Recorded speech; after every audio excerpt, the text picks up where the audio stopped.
All right, we are good to go. Good afternoon, everyone. Hope you're all having a good Thursday and a good week. My name is Alex Lucifero. I am an employment lawyer and partner with Samfiru Tumarkin, LLP. We are live for another edition of Employment Law Q&A. It's a chance to help you resolve your workplace problems. If you have questions about your work, if your boss is mistreating you, if you've been let go from your job, if you're dealing with a mandatory vaccination policy, this is the place to get those questions answered. I don't know much about other areas of law. Don't ask me a family law question, but I do know employment law. It is the bread and butter of our work. It's what we do all day, every day. And so again, if you're dealing with any employment issues, really anything under that employment law framework, go ahead and ask away. More than happy to help, more than happy to assist in any way we can.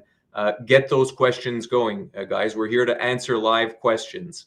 And so get them going. I already see a couple coming in, and that's absolutely great. Love to see those. Keep them coming in, guys. I promise I will get to all of your questions. As long as you ask, I will answer.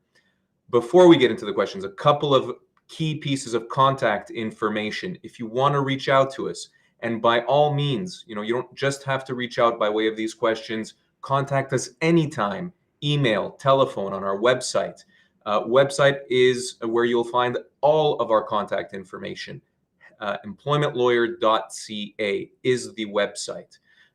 There are a bunch of resources on the website: articles, blog posts, videos, severance pay calculators, a pocket employment lawyer where you answer a couple of questions and will guide you in the right direction with respect to your workplace issue. Employmentlawyer.ca is where also to find our contact information to reach us. If you'd like to email us, email is a great way to get in touch with us. Send us a brief email, describe your situation, and we will get back to you. I promise you that. The email address you can find us at is help@employmentlawyer.ca. That's help@employmentlawyer.ca. Again, if we can't get to your question today for whatever reason, send us an email. I promise someone will get back to you. And it's a great way to be in touch.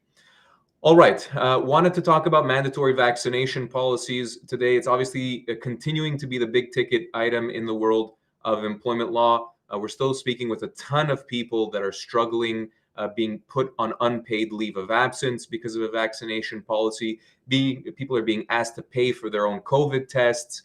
People are being let go for cause, meaning they're not offered any severance because they're not following the vaccination policy. It's a major, major issue, along with the usual stuff that we talk about when it comes to employment law: termination, severance, temporary layoffs that are still happening.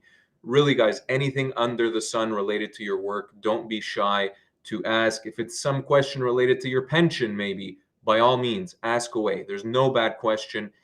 We can resolve any workplace situation. We can make any workplace situation better. Again, don't be shy. We're here to help.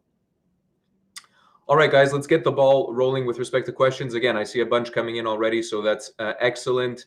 Ida is the first person to write in. Ida asks, is there any help for Pennsylvania with job termination? Unfortunately not, Ida. We operate in Canada, and specifically in Ontario, in British Columbia, and in Alberta. If you are Canadian and living in any one of those three provinces, we can absolutely help you. But unfortunately, if you're living in the States or in any other province in Canada for that matter, we cannot assist. I would encourage you, Ida, to reach out locally. Do some digging, do some research online. I'm sure you can find an employment lawyer in your area that can assist with respect to Pennsylvania law. Unfortunately, we can't. Maybe one day, Ida. All right, Libu asks, I signed an employment letter agreeing to statutory severance, but common law severance was not mentioned and therefore not explicitly waived. Am I limited to stat severance only? Libu, absolutely great question. I love these kinds of questions because they're very nuanced, but they can be so, so important. So what, in case you guys aren't following along, what Libu is asking is he signed an employment contract or an offer letter that tries to limit his severance to the minimums. In Ontario, that's the minimums under the Employment Standards Act. Now, I can tell you right off the bat, Libu, that a lot of these kinds of contracts are not enforceable. the language has to be so precise, so particular, that even a contract that was signed a year ago can most likely be unenforceable. So Libo, don't take your contract at face value. Don't think that just because there's some termination language in your contract that limits you to statutory severance, as you called it, that means that you're not owed common law severance. Make sure you speak with an employment lawyer about it. If you've been let go, don't just assume your employment contract limits you. Odds are it doesn't. And so if you're in that situation, if you've been let go and you have an employment contract that you think might limit your severance entitlements, contact us. help@employmentlawyer.ca or employmentlawyer.ca, and you can fill out a form on our website address. I would be more than happy, or any one of our team would be more than happy to review the contract with you. And again, if you've been let go, to analyze the severance offer that you've been made and let you know whether it's reasonable or not. Odds are, Libu, the employment contract's unenforceable. And if you've only been offered your statutory severance, I can guarantee that it's less than what you're actually owed at common law. As you put it, keep in mind, everyone, that severance is based on your age, your years of service with the company, and your position with the company. It's not 1 or 2 weeks per year of service, as most people will tell you. It's going to be much more than that. As Libu put it, it's what we call your common law entitlements. Great question, Libu. I appreciate that. All right, let's keep it moving. Elona asks, according to labor standards, the temporary changes the government made to the ESA give permission to employers to put employees on unpaid leave of absence without having to pay severance or entitlements. How does this work for employees looking to take action for severance claims? Another great question. Guys, I love to see it today. You guys are asking smart, very pointed questions, and I love to see it. Keep it going. Elona, those restrictions or those rules under, as you put it, the ESA, the Employment Standards Act. And again, I'll talk about Ontario here specifically, guys, but this more than likely applies across the country. In Ontario, the Employment Standards Act only really governs the terms of your employment if you signed an employment contract that said so. So Ilona, if your employment contract says we are allowed to temporarily lay you off in accordance with the Employment Standards Act, or we are allowed to let you go, in which case the only thing you would be owed are your entitlements under the Employment Standards Act. If your contract says that, and if that language is enforceable, which is a different kettle of fish altogether, right? As I was explaining to Libu, the language in the contract not only has to be there, it has to be very carefully written and very carefully drafted. Otherwise, it won't be enforceable. So if that language exists in your contract, Ilona, and if it's enforceable, then your employer can lay you off potentially, again, if it's in your contract, or they can terminate your employment and only provide you with minimal severance. But if those terms aren't in your contract, and they're not in many contracts, to be clear, a lot of contracts are completely silent on the issue of severance, or completely silent on the issue of temporary layoffs. And if that's the case, Ilona, your employer cannot lay you off. They cannot put you on unpaid leave because it's not in your contract. And that means that unpaid leave is a breach of contract. It's a termination. The company is sending you home and they're not going to pay you. That's them not holding up to their end of the deal as an employer. The most important part of somebody's work is to go to work, even if that's remote, to go to work and to earn a living. And if your employer stops doing that, it's a termination. It's what we call a constructive dismissal, which is basically just a termination without cause, and the employee is owed severance. So Ilona, those labor standards only apply if your contract says so. If your contract doesn't say so, and if it's not written well enough, you can throw those minimum entitlements or those ESA rules by the wayside. It's the common law that prevails. It's constructive dismissal that prevails. And if you've been put on unpaid leave, make sure you speak with one of our lawyers. Make sure you contact us, help@employmentlawyer.ca. Speak with someone here at the firm. We'll be able to review your employment contract, review the circumstances of your leave of absence, and tell you what your options are. Chances are you'll be able to treat the leave of absence as a termination, get your severance, and get you moving on with your life. All right. Great question, Ilona, and sorry for going on a little bit there, but it required a fulsome response, and hopefully that helps. If anyone has any follow-up questions, don't be shy. Leave them in the comments or leave them in the questions section, and I will get to them closer to the end of the half hour. Just as a reminder to those of you just tuning in, my name is Alex Lucifero. I'm an employment lawyer. I'm a partner with the firm Samfiru Tumarkin LLP. We are the employment lawyers. And we are live, taking questions on the fly for another edition of Employment Law Q&A. Do be sure to pop in your question, and I will get to it. We are here to help. We are here to help resolve your workplace questions and problems. All right, Rhonda asks, I've been given 6 weeks to comply with testing. If I don't respond, to their liking, there will be further employment consequences will apply. How do I proceed from here when it comes to giving a letter to the director of HR? Good question, Rhonda. Lots of employees are in this situation where they're being asked to either confirm that they're vaccinated or sign off that they're vaccinated, or being threatened with unpaid leaves of absence or being threatened with termination. Here's the difficulty, Rhonda. You're at the point where you're going to have to decide whether you want to keep your employment or not, because you cannot actually force your employer to keep you employed if you're not going to comply. Meaning you can't physically stop your employer from letting you go or from putting you on unpaid leave if you don't comply with the vaccination policy. So if you're desperate to keep your job at all costs, and really, you don't want to lose it. You don't want to talk about severance. You don't want to talk about leave of absence. You have to keep working. You have to keep your job. There's really only one option, and that's to be vaccinated. You can't force the company to do anything else. If you're absolutely not going to be vaccinated, well then, you might as well tell your employer as such, and they'll have a decision to make. They will either put you on unpaid leave or they will let you go. If they put you on unpaid leave, again, that in and of itself, Rhonda, could be considered a termination. So you want to speak with an employment lawyer if that happens. But again, the first thing you need to do is decide whether you're willing to lose your job over this issue. That is step number one. If you're willing to lose your job over this issue, then again, you're going to be placed on leave. You're going to be terminated. One of those two things are going to happen. You can't necessarily stop that from happening, but you will have rights and protections and recourse in the event that it does. You should speak with an employment lawyer right away. Rhonda, give us a call, send us an email. Again, help@employmentlawyer.ca. It might be good to get some advice before that even happens.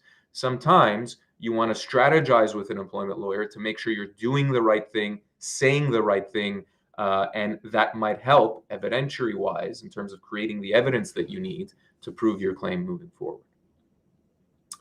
All right, and certainly don't be shy to reach out to us, Rhonda, if you want to have that chat. Again, we would be more than happy to.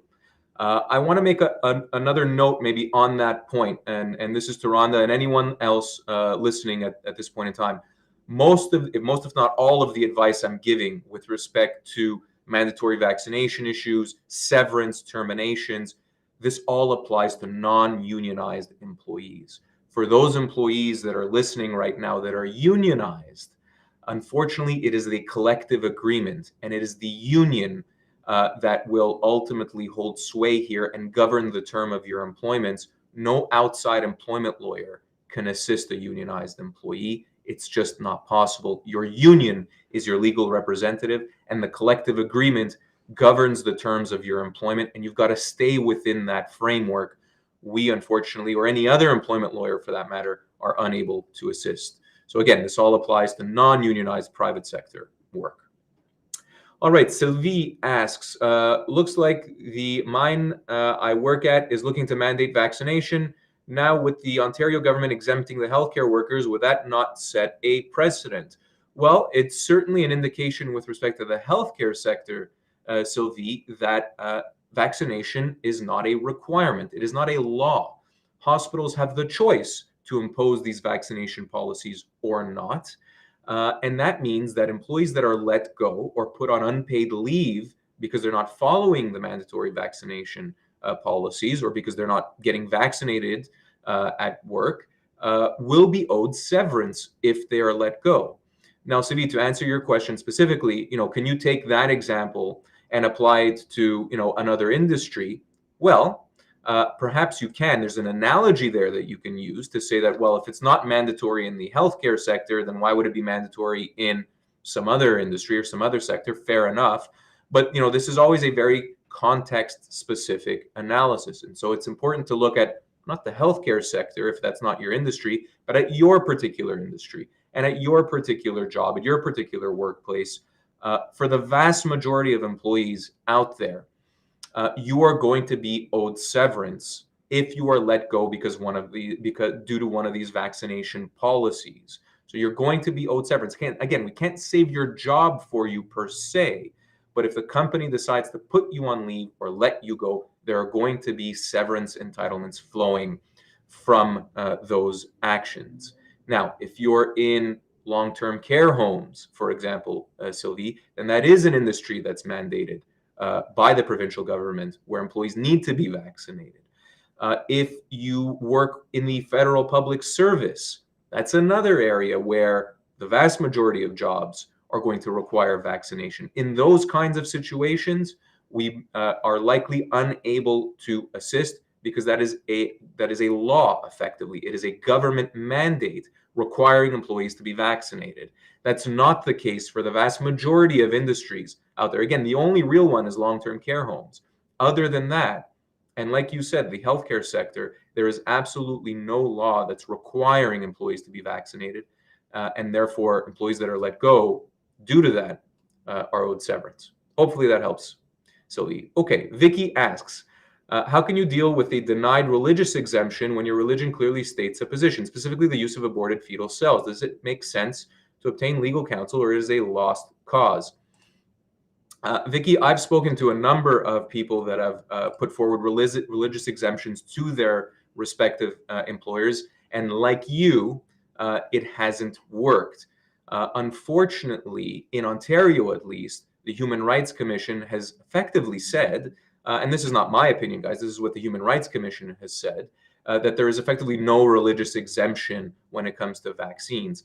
Now, again, Vicky, whether that's true or not, at the end of the day, you're not going to be able to stop your employer from letting you go over this issue. Whatever your religious belief is, the question is likely going to be one of severance if that's the road you're going down. If your employment is going to come to an end over this issue, then severance is going to be the majority of your claim against your employer. There might also be a human rights component there, again, on the religious exemption piece. But again, I think the major issue is going to be one of severance. Vicky, I think you should get some legal advice. I absolutely do. Only because, again, sometimes it's good, even if your employment hasn't been terminated yet, it might be good to get some advice with respect to these issues. You might not know exactly what to say to your employer, how to handle the situation. Again, advice might be good. The other thing you could do is go to our website, employmentlawyer.ca. You just saw it up there on the screen. And just read through some of our articles, look at some of our videos, and that might assist. That might give you a little bit of guidance with respect to what you should and what you shouldn't be doing. Ultimately, Vicky, we won't be able to act really until your employment comes to an end one way or another, which is either you're put on unpaid leave or your employment is terminated. At that point in time, we could become involved. Up until that point, again, whether it's related to a religious exemption or a medical exemption, it's going to be very difficult to move the needle with your employer and convince them that they shouldn't let you go or that they should give you back your job. All right. Maria asks, because I was told by one of your lawyers that because third party is involved, I cannot hire a lawyer and my case is weak. Maria, that may very well be the case. I hate to say. And this is an interesting situation. I'm glad you raised it and brought it up. And we've seen this situation quite a number of times. If you are an employee and your employer is telling you that, and you guys just saw my lights going off here, I have automatic lighting in my office. If it's the case that a third party, meaning maybe a client of your employer, or maybe you work for a company that works with the federal government, if that other entity is now requiring your employer to only employ staff that are vaccinated, or that can only attend on the client's site if they're vaccinated. And that means that you can't work as an employee. That is a very, very difficult situation to deal with, because it's not your employer's fault that they can't keep employing you, right? It's this third party, it's this other entity. Again, whether it's the employer's client or whether it's some other entity that's requiring the vaccination, again, that's not your employer's fault. They're just following those rules, and they have no choice but to follow those rules if they want the work, if they want the business. And so in a case like that, you might not be owed any severance. Maria, I hate to say it. I wish it were different. Don't get me wrong. But again, your employer can't be faulted for that reason. Now, the one little caveat that I'll add, Maria, is if your employer is able to employ you in a different way. So maybe you can't attend on a client site because you're not vaccinated, but you're able to do perhaps different work at another site where they don't require vaccination as a prerequisite. Then maybe your employer should be putting you in that other job. Right? Maybe they should be accommodating your situation in that way. But again, if it's due to a third party, if it's due to someone else requiring that vaccination status, then you might not be able to pursue your employer for that reason. Again, it's an unfortunate situation, Maria. Don't get me wrong. I wish it were different, but that is the case. All right, NO1 asks, and I love the question, guys. Keep them going. We're here for another 10 minutes at least, so please ask away. Like I said, I'm going to get to all of your questions, I assure you. NO1 asks, hospitals abandon mandate, but not my company. I don't even work with the public. Who is going to stand up for human rights? NO1, again, and I believe the comments from YouTube, this is a question of severance, not necessarily of human rights. Although, again, every case is different. There may be a human rights component to a case here, but the vast majority are going to be related to severance. You can't stop your employer from imposing a policy like this. You can't stop them from terminating your employment because of a vaccination policy. But what you would be owed if that happens is severance. And again, depending on your situation, potentially additional damages as well. JC 2004 asks, if after you accept a new position and when there's no mention of vaccination and you show up for your first day, you find out there is a vaccination policy. In this case, would severance be owed? Again, JC, it's always industry specific, and so we'd have to make sure that there's no government mandate in place. We'd have to make sure that it's not a third party requiring the vaccination, as I was just explaining to Maria. But no, even as a day one employee, JC, if you're going to be let go because of a vaccination policy, you would still be owed severance. Now, your severance might not be a huge amount because you're a day one employee, but you're still going to be owed something. There certainly would be damages in a situation like that. And so, again, if you're put on an unpaid leave or if you're let go because out of nowhere, you sign up for a job and you show up on the first day and they now require vaccination as a term of employment, that's a problem. They should have been straightforward with you from the get-go with respect to that issue. And as a result, you would be owed severance. So again, if you're going to be let go or if you've been placed on unpaid leave, do be in touch. Again, help@employmentlawyer.ca is the email address that you can reach us at. Employmentlawyer.ca is the website. You can certainly go on our website and contact us that way as well. Mark asks, if my employer has given 2 months notice of a vaccine mandate and I do not comply in time, does this reduce the amount of severance I am entitled to?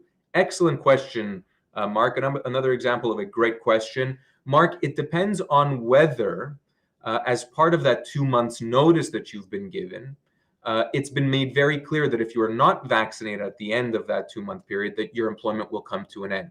So if you've effectively been given notice of termination, that your employment is ending 2 months from then if you're not vaccinated, that might reduce your severance entitlements by that 2 months. If the vaccination policy is not clear with respect to what's going to happen at the end of that 2 months, if it says something like, for example, we may choose to terminate your employment at that point in time, that's not clear. They're leaving themselves the option, of course, but it's not clear that your employment will come to an end if it says they may terminate your employment, and that doesn't reduce your severance entitlements. So reread the policy, Mark. Again, the devil's in the details. If it says that absolutely unequivocally your employment is coming to an end if you're not vaccinated at the end of that 2-month period, that might be notice, and your severance might be less because of it. If it's not crystal clear, then the 2 months counts for nothing. Effectively, it doesn't affect your severance entitlements. Kathy, sorry, I just lost Kathy for a second. Here it is. My employer refused 2 letters of exemption in spite of my medical history or my religious values. Where do I go from here?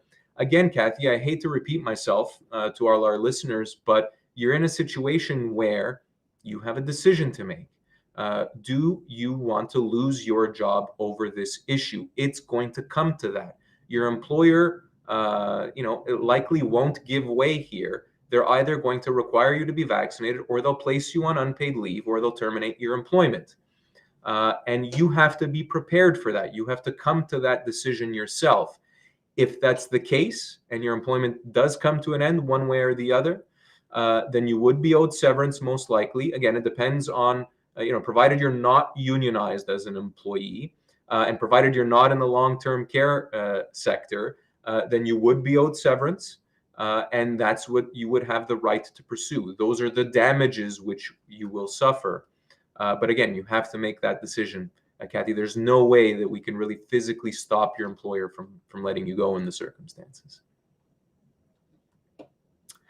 All right, let me keep going here. Aaron asked, what do these new records of employment codes mean that the Ontario government just announced? Aaron, I'm actually not sure. Did this just happen this very moment? I'm not sure what record of employment codes you're referring to. I do know that either last week, at the beginning of last week, or late the week prior, Service Canada, so the federal government, has said that employees that are let go for not following a vaccination policy, or put on leave for not following a vaccination policy, wouldn't qualify for EI.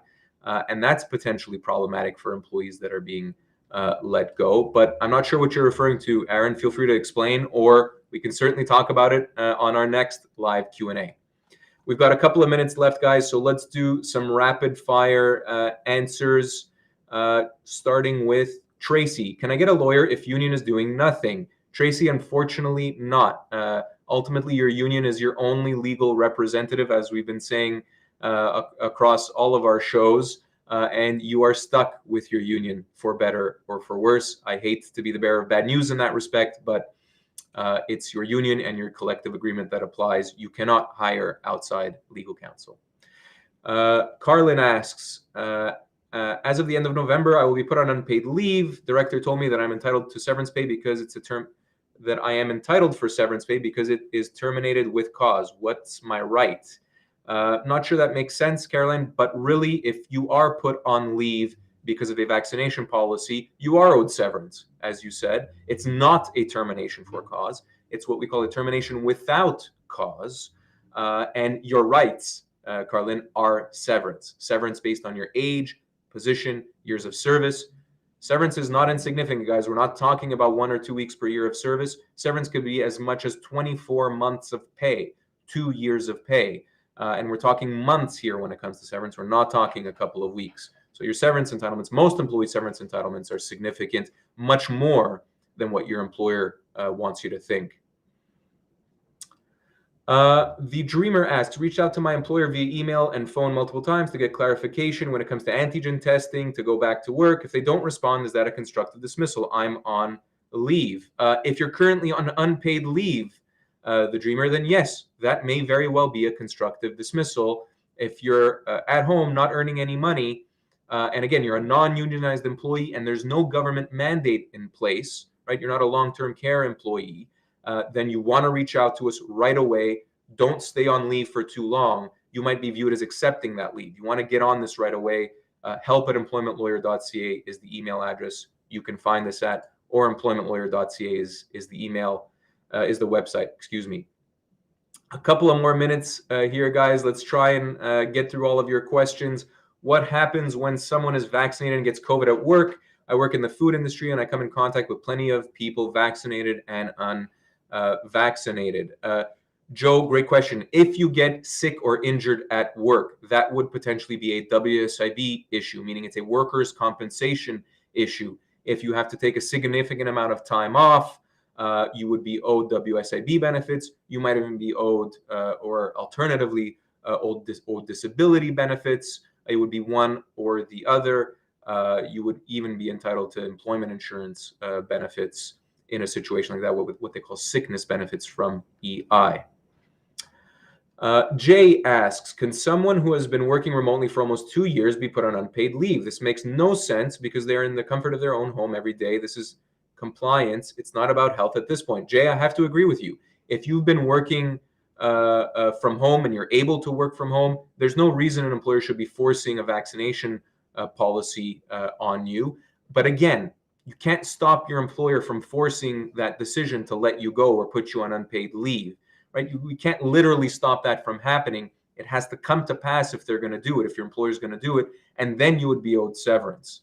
I certainly appreciate that working from home, it doesn't really make any sense to institute a policy like that for those individuals.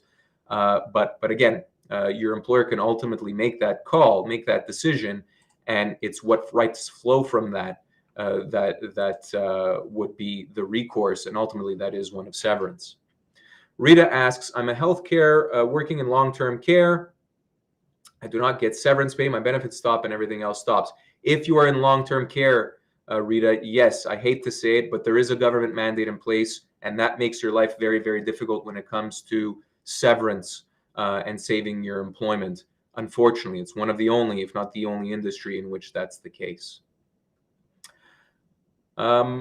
All right, keep going with the rapid fire here for another couple of minutes. If you guys can hang with me, like I said, I wanted to get to all of your questions today.